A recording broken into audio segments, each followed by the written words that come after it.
नमस्कार, तुमचं सगळ्यांचं स्वागत आहे आजच्या नवीन व्हिडिओमध्ये। आज आपण मोहिनी एकादशी या व्रताबद्दल याचा संपूर्ण माहिती जाणून घेणार आहोत। सोबतच याची कथासुद्धा आज तुम्हाला या व्हिडिओमधनं मी सांगणार आहे।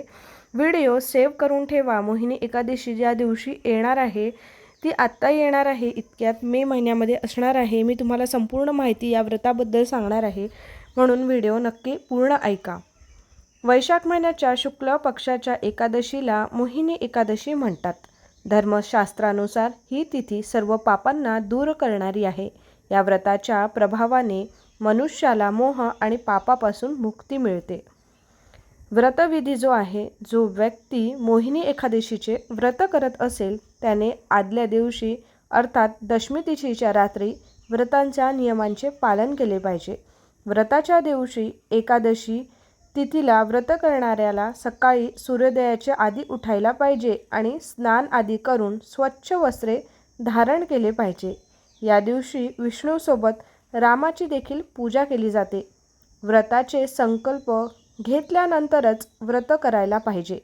संकल्प या दोन्ही देवांसमोर घ्यायला पाहिजे। देवाची पूजा करण्यासाठी कलश स्थापना करून त्यावर लाल रंगाचे वस्त्र बांधून सर्वप्रथम कलशाची पूजा केली पाहिजे। त्यानंतर यावर देवाची प्रतिमा ठेवावी व त्या प्रतिमेला स्नानादी करून शुद्ध करून उत्तम वस्त्र घालायला पाहिजे। नंतर धूपदीपाने आरती करून फळांचा प्रसाद दाखवायला पाहिजे।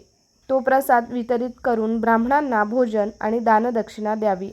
रात्री देवाचे कीर्तन करून मूर्तीच्या समीप झोपायला पाहिजे। मराठी वर्षातील प्रत्येक महिन्याच्या शुद्ध आणि वद्य पक्षात येणाऱ्या एकादशीला विशेष व्रतपूजन केले जाते। विष्णूंचे पूजन करून त्यांचा शुभ आशीर्वाद प्राप्त करायचा असेल तर एकादशी सर्वोत्तम मानली जाते। वैशाख महिन्याच्या शुद्ध पक्षातील एकादशीला मोहिनी स्मार्त एकादशी म्हणतात। एकादशीला पौराणिक महत्त्व प्राप्त झालेले आहे।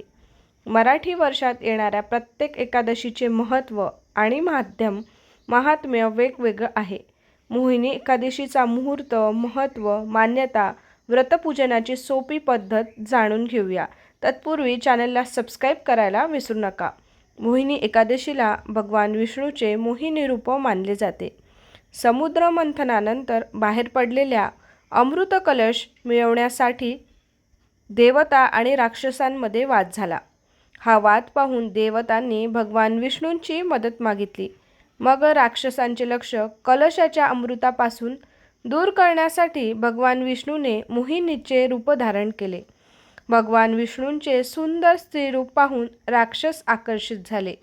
त्यावेळेस देवांनी अमृत प्राशन केले। ही घटना वैशाख महिन्याच्या शुद्ध एकादशीला घडली अशी लोकमान्यता असल्याचे सांगितले जाते। त्यामुळे या एकादशीला मोहिनी एकादशी असं म्हणतात आणि अशा पद्धतीने मोहिनी एकादशी त्या दिवसाला महत्त्व प्राप्त झालेले आहे। सन 1924 मध्ये रविवारी 19 मे रोजी मोहिनी एकादशी आलेली आहे। या दिवशी दुपारी 1:49 एकादशीची सांगता होणार आहे। त्यामुळे सकाळी सूर्योदया देवाला मोहिनी एकादशीचे व्रतपूजन करावे। मोहिनी एकादशीला द्विपुष्कर योग आणि अमृतसिद्ध योग, सर्वार्थसिद्ध योग यासह अनेक शुभ आणि फलदायी योग तयार होत आहे। सर्वप्रथम मोहिनी एकादशी व्रत आणि विष्णू पूजनाचा संकल्प अवश्य करावा। चौरंगावर विष्णूंची स्थापना अवश्य करावी। विष्णू भगवानांचे आवाहन करावे। यानंतर पंचामृत याने अभिषेक करून नैवेद्य दाखवावा। मुख्य अभिषेक करावा। अभिषेक झाल्यानंतर वस्त्र, गंध, अक्षता, तुळशीची पाने आणि जी काही फुले असतील ती फळे विष्णूंना अर्पण करावीत। धूपदीप नैवेद्य दाखवून विष्णूंची आरती देखील करावी। यानंतर मनापासून नमस्कार करून सर्वांना प्रसादाचे वाटप करावे। शक्य असल्यास विष्णू सहस्रनामाचे पठण आणि श्रवण अवश्य करावे। यथाशक्ती दान करावे। ओम नमो भगवते वासुदेवाय या मंत्राचा 108 वेळा जप अवश्य करावा। एकादशी तिथीचा उपवास हा 1 दिवस करून दुसऱ्या दिवशी सकाळी सोडायचा असतो. पौराणिकदृष्ट्या असे मानले जाते की समुद्र मंथनाच्या वेळी देव आणि असुरांचा अमृताचे भांड सापडले होते. यामुळे देव आणि असुर यांच्यात युद्ध झाले आणि देवांवर असुरांचा विजय झाला होता. देवतांवर असुरांचा विजय झाला होता. त्यानंतर भगवान विष्णूंनी मोहिनीचे रूप धारण करून असुरांना आपल्या मोहिनीच्या जाळ्यात अडकवले आणि देवांना अमृताचे भांडे प्यायला दिले. त्यामुळे देवांना अमरत्व प्राप्त झाले. म्हणून मोहिनी एकादशी साजरी केली जाते. मोहिनी एकादशीच्या दिवशी तुळशीची पाने तोडू नये. मोहिनी एकादशीचा उपवास अवश्य करावा. मोहिनी एकादशीच्या दिवशी सकाळी ब्रह्ममुहूर्तावर किंवा सकाळी लवकर उठून स्नान करावे. या दिवशी आपल्या शरीराला साबण लावू नये. साबण न लावताच आंघोळ करावी. या दिवशी भात किंवा भातापासून बनवलेले अन्न देखील खाऊ नये. भगवान विष्णूला अर्पण करताना तुळशीची पाने घालावीत. जरी उपवास नसला तरी मांस, अंडी, मद्य, लसूण, कांदा यासारख्या तामसिक गोष्टी सेवन करू नये. या दिवशीच फक्त सात्विक अन्न सेवन करावे. धार्मिक कार्य करावे आणि गरिबांना दान अवश्य करावे. हिंदू धर्मातील एकादशीला खूपच महत्त्व आहे शास्त्रामध्ये. अशा परिस्थितीत विशेषतः मोहिनी एकादशीचे स्वतःचे महत्त्व मानले जाते. ही एकादशी वर्षातून एकदा येते असे म्हटले जाते आणि तिचे महत्त्व अनेक पटीने जास्त आहे. ही एकादशी वैशाख महिन्याच्या शुक्ल पक्षात साजरी केली जाते. हे व्रत केल्याने भक्तांना अनेक फायदे होतात. याबाबत पंडितजीने सुद्धा खूप काही गोष्टी आपल्याला सांगितल्या आहे. भगवान विष्णूंनी धर्माच्या रक्षणासाठी अनेक अवतार घेतले. विविध रूपे धारण करून जगाचे कल्याणही केले. त्यांनी सांगितले आहे की एकादशी पाळणाऱ्याला आसक्ती आणि मायापासून मुक्ती मिळते. यामुळे मानसिक शांती आणि जीवनामध्ये यश मिळते. मोहिनी एकादशी करणाऱ्या लोकांची सर्व पापे नष्ट होतात. त्यांनी सांगितले की या एकादशीचे पालन केल्याने 1000 गुरां एवढे फळ मिळते. यासोबतच अनेक प्रकारच्या शारीरिक समस्या देखील दूर होतात. मोहिनी एकादशीच्या दिवशी सकाळी उठून स्नान करून भगवान विष्णूची पूजा करावी. भगवान विष्णूंना पिवळे वस्त्र परिधान करावे. पिवळ्या चंदनाचा टिळक लावावा. एकादशी व्रताची प्रतिज्ञा भक्तिभावाने करावी. या दिवशी ओम नमो भगवते वासुदेवाय या मंत्राचा जप, त्यासोबत विष्णू सहस्त्रनामाचा पाठ अवश्य करावा. यामुळे तुम्हाला चांगले परिणाम मिळतील.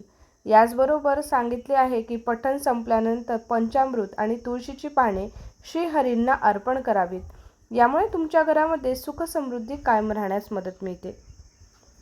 एकादशीचा उपवास करणाऱ्यांनी कोणाही प्रति द्वेष, राग, मत्सर करू नये. एकादशी केल्याने आरोग्य सुदृढ राहते आणि भगवान विष्णू सर्वांचे दुःख देखील दूर करतात. या दिवशी भुकेल्यांना अन्नदान अवश्य करावे. यामुळे सर्व पापांपासून मुक्ती देखील मिळते.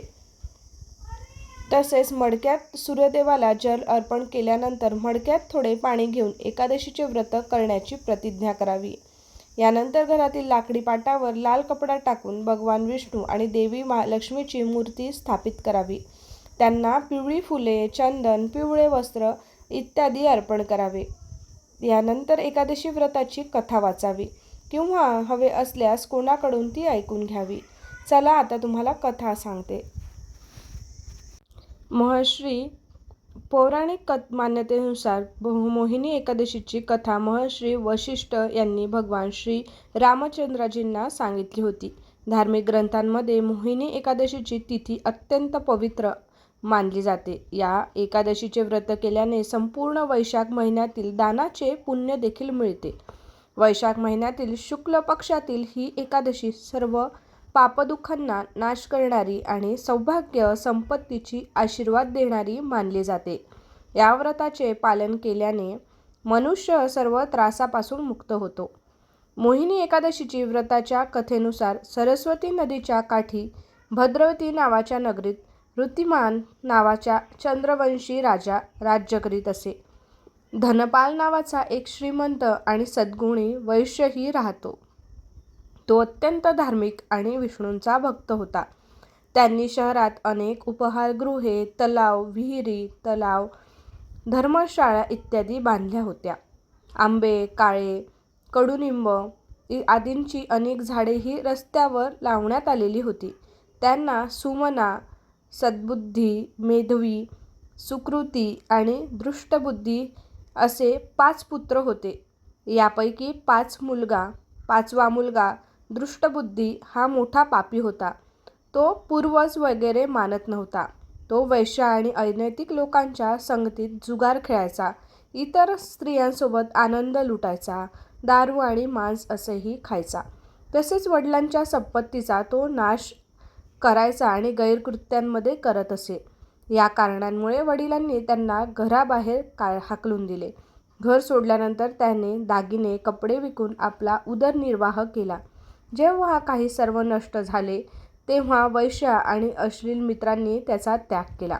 आता त्याला भूक आणि तहान यामुळे खूप वाईट वाटू लागले.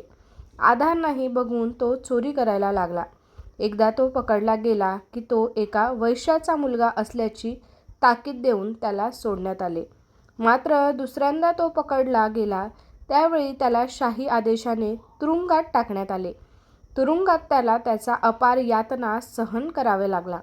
नंतर राजाने त्याला शहर सोडण्यास सांगितले. तो शहर सोडून जंगलात गेला. तेथे त्याने वन्य प्राणी, पक्षी मारून खाण्यास सुरुवात केली. काही काळानंतर तो एक पक्षी बनला आणि धनुष्य बाणांनी प्राणी आणि पक्षी मारून खाऊ लागला. तो एके दिवशी भूक तहानेने व्याकुळ होऊन अन्नाच्या शोधात भटकत कौंडिन्य ऋषीच्या आश्रमात पोचला. त्याचवेळी वैशाख महिना होता. ऋषी गंगेत स्नान करून येत होते. त्यांच्या ओल्या कपड्यांचे शितोडे त्याच्या अंगावर पडल्यामुळे त्याला थोडी बुद्धी आली. तो कौंडिन्य मुनींना हात जोडून म्हणाला, हे मुनी, मी माझ्या आयुष्यात अनेक पापे केलेली आहेत. या पापापासून मुक्त होण्यासाठी कृपया मला काही सोपा आणि खर्चमुक्त उपाय सांगा. त्याचे नम्र वचन ऐकून ऋषी प्रसन्न झाले. म्हणाले की वैशाख शुक्लातील मोहिनी नावाच्या एकादशीचे व्रत कर. याने सर्व पापे नष्ट होतील. ऋषीचे म्हणणे ऐकून ते अत्यंत प्रसन्न झाले आणि त्यांनी सांगितलेल्या पद्धतीनुसार त्याने व्रत केले. या व्रताच्या प्रभावामुळे त्याची सर्व पापे नष्ट झाली आणि तो शेवटी गरुडावर बसून विष्णू लोकामध्ये गेला. त्यामुळे या व्रताने सर्व आसक्ती वगैरे नष्ट होतात. जगात या उपासापेक्षा कुठलाही चांगला उपास दुसरा नाही. त्याचे महात्म्य वाचून किंवा ऐकून 1000 गायी दान केल्याचा लाभ देखील होतो. या एकादशीची कथा वैशाख महिन्यात दानधर्माचे पुण्य देण्यास समर्थ आहे. त्यामुळे प्रत्येक व्यक्तीने हे व्रत अवश्य पाळावे आणि ही कथा देखील अवश्य ऐकावी किंवा वाचावी. कसा वाटला मग आजचा व्हिडिओ नक्की कमेंट करून सांगा. मोहिनी व्रताच्या पौराणिक कथेनुसार जेव्हा राक्षस समुद्रमंथनातून बाहेर पडलेले अमृताचे भांडे एकमेकाच्या हातातून हिसकावून घेत होते, त्याच दरम्यान त्यांच्यामध्ये एक सुंदर स्त्री आली. त्याच मोहक स्त्रीचे सौंदर्य पाहून सर्वच जण क्षणार्धात मोहित झाले. आपापसातील भांडण विसरून त्या मोहक स्त्रीकडे धावले. राक्षसांनी देवीला विचारले, तू कोण आहेस? कुठून आलीस? तुला काय करायचे आहे? सुंदर देवीला पाहून राक्षसांमध्ये घबराट पसरली. राक्षस म्हणून लागले की आजवर देव, दानव, सिद्ध, गंधर्व, चरण, लोकपाल यांनी तुला स्पर्शही केला नसेल. सर्व इंद्रिये आणि मन तृप्त करण्यासाठी निर्मात्याने तुला नक्कीच पाठवलेले आहे. सुंदर, तुझा आमचा लढा संपवा. सुंदरी, तुम्ही आमचा लढा संपवा. हे अमृत तुम्ही न्यायाप्रमाणे वाटून द्या, म्हणजे आमचे भांडण होऊ नये. खरे तर योगमायेचे सामर्थ्य असलेले श्री हरिविष्णू मोहिनी अवतारात राक्षसांकडे गेले होते. तिन्ही लोकांमध्ये योगमाया शक्तीच्या प्रभावाने नियंत्रित होऊ शकत नाही. ही योगमाया आहे. शक्ती ही आदिशक्ती आहे. दानवाच्या प्रार्थनेमुळे तिन्ही जगाला मोहिनी घालण्यास समर्थ असलेली मोहिनी देवी हसत हसत राक्षसांना म्हणाली, मी माया आहे. तुम्ही महर्षी कश्यपांची मुले आहात. मला न्यायाचे ओझे का देत आहात? हुशार पुरुषाने कधीच जाणीवपूर्वक स्त्रियांवर विश्वास ठेवू नये. मोहिनी देवीच्या उपासात्मक शब्दांनी राक्षसांना आणखी धीर आला आणि तिने त्यांच्या हातात अमृताने भरलेले भांडे ठेवले. मोहिनी देवी अमृताचे भांडे हातात घेऊन राक्षसांना म्हणाली, मी जे हे काही करेल ते योग्य असो वा अयोग्य, जर तुम्ही ते स्वीकारले तर मी तुम्हाला अमृत वाटू शकते. त्यांचे मोहक गोड बोलणे ऐकून सर्व राक्षसांनी मोहिनी देवीचा प्रस्ताव मान्य केला. मोहिनी देवीने अमृत पिण्याचा सल्ला दिला. मोहिनी देवीच्या आज्ञेनुसार दुसऱ्या दिवशी सर्व राक्षसांनी स्नान करून अमृत प्यायला एका रांगेत बसले आणि त्यांना असे भासवले की त्यांना अमृत प्यायला दिलेले आहे आणि देवांना अमृत प्यायला दिले. अशा पद्धतीने भगवान विष्णूंनी अप्सराचा अवतार धारण करून अप्सरा बनून सगळ्या राक्षसांना मोहित केले आणि त्यांना अमृत पिण्यापासून दूर केले.